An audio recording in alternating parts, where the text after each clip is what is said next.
আসসালামু আলাইকুম, hello viewers, welcome to my YouTube channel English in a short programme.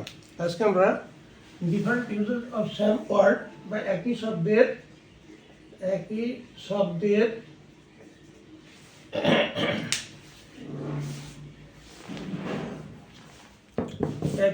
নানান ব্যবহার একই শব্দের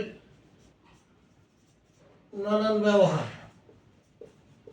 ব্যবহার নিয়ে কথা বলবো। আজকে শব্দটা হচ্ছে ক্যাচ। হ্যাঁ, আমরা জানি ক্যাচ মানে ধরা। যেমন যদি বলা হয় বালকটি একটি পাখি ধরেছিল, বালকটি একটি পাখি ধরেছিল। হ্যাঁ, তাহলে আমরা লিখব দি বয় caught, as a past tense, caught a bird. বালকটি একটি পাখি ধরেছিল। আচ্ছা,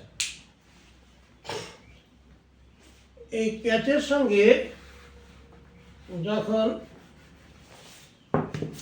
ফায়ার লেখা হয়, ক্যাচ এর সঙ্গে যখন ফায়ার লেখা হয় তখন আগুন ধরা।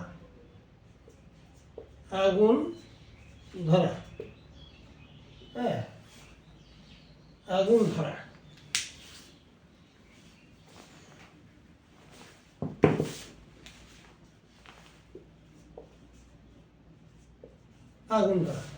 যদি বলা হয় গুদামে আগুন লেগেছিল,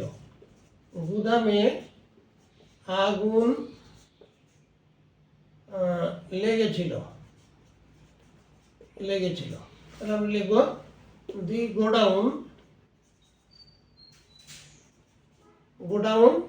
caught fire.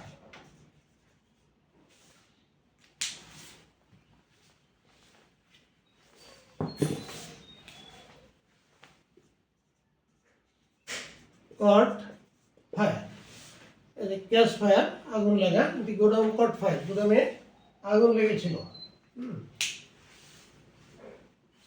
আচ্ছা,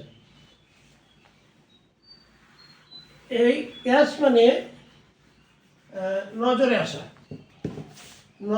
বা দৃষ্টিপাতে পড়া, নজরে আসা। হ্যাঁ, নজরে আসা। যদি বলা হয় এটা আমার নজরে এসেছিল, এটা আমার নজরে এসেছিল, তাহলে আমি লিখবো ইট caught my eyes.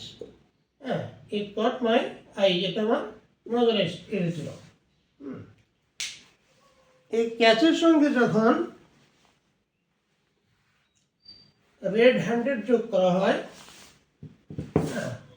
Red handed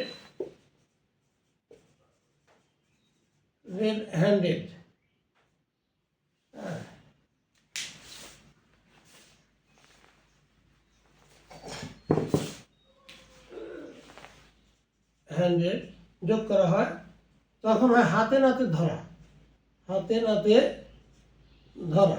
হ্যাঁ, আচ্ছা, যদি বলা হয় যে পুলিশ চোরকে হাতে নাতে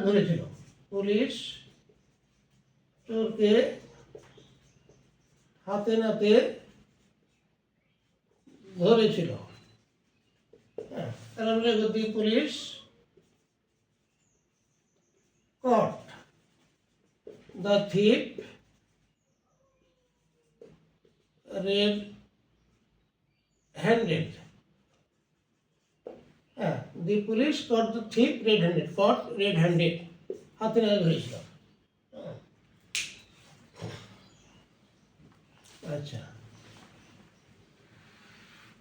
ক্যাচের সঙ্গে যখন এ গ্লিমস অফ লেখা হয়,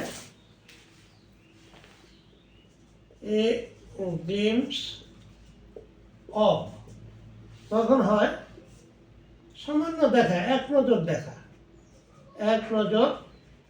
দেখা। যেমন যদি বলা হয় সে শিউলিকে এক নজর দেখেছিল, শিউলিকে এক নজর দেখেছিল। হ্যাঁ হ্যাঁ, তাহলে আমরা লিখবো he just caught he just caught a glimpse of Shiuli. He just caught a glimpse of Shiuli. Caught a glimpse of মানে এক নজর দেখা। He just caught a glimpse of শিউলি। সে শিউলিকে এক নজর দেখেছিল। আচ্ছা, এই ক্যাচ শব্দটাই বোঝা অর্থে ব্যবহৃত হয়। বোঝা বোঝা, যেমন তুমি কি বলেছ আমি বুঝতে পারি নাই। তুমি কি বলেছ আমি বুঝি নাই বা বুঝতে পারি নাই, বুঝি নাই। হ্যাঁ, তাহলে আমরা লিখব I could not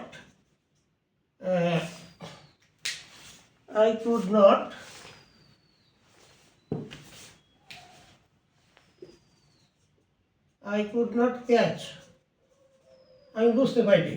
I could not catch what you said. I could not catch, আমি বুঝতে পারি নাই। ক্যাচ মানে বোঝা। I could not catch what you said. আজকে পর্যন্তই, আবার দেখা হবে ইনশাল্লাহ নতুন ভিডিও নিয়ে। Thank you all, Allah Hafiz.